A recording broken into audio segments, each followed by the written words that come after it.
1 cup నువ్వుల్ని fry చేసుకోవాలి. Fry చేసుకున్న నువ్వులను ఒక ప్లేట్లో తీసుకోవాలి. ఫ్రై చేసిన నువ్వులు, 1 టేబుల్ స్పూన్ నూనె, 2 టేబుల్ స్పూన్ శనగపప్పు, 2 టేబుల్ స్పూన్ మినపప్పు, 1 టేబుల్ స్పూన్ ధనియాలు ఇలా ఫ్రై చేసుకోవాలి. 10-12 ఎండుమిరపకాయలు,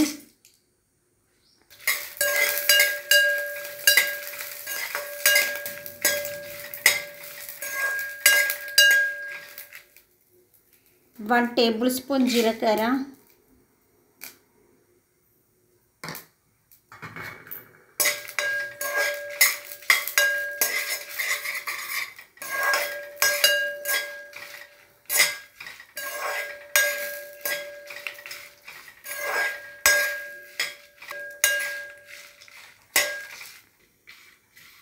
ఇలా ఫ్రై చేసుకోవాలి.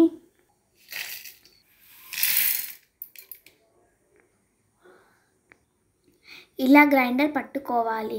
ఫ్రై చేసుకున్న నువ్వులు,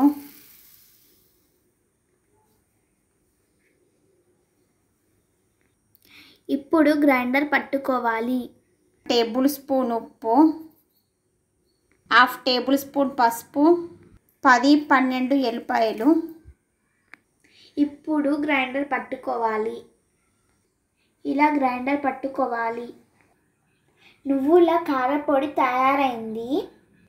వేడి వేడి అన్నంలో నెయ్యి వేసుకొని తింటుంటే చాలా బాగుంటుంది. ఈ వీడియో కానీ మీకు నచ్చినట్లయితే లైక్ చేయండి, షేర్ చేయండి, సబ్స్క్రైబ్ చేసుకోండి. ప్లీజ్ సబ్స్క్రైబ్ చేసుకోండి.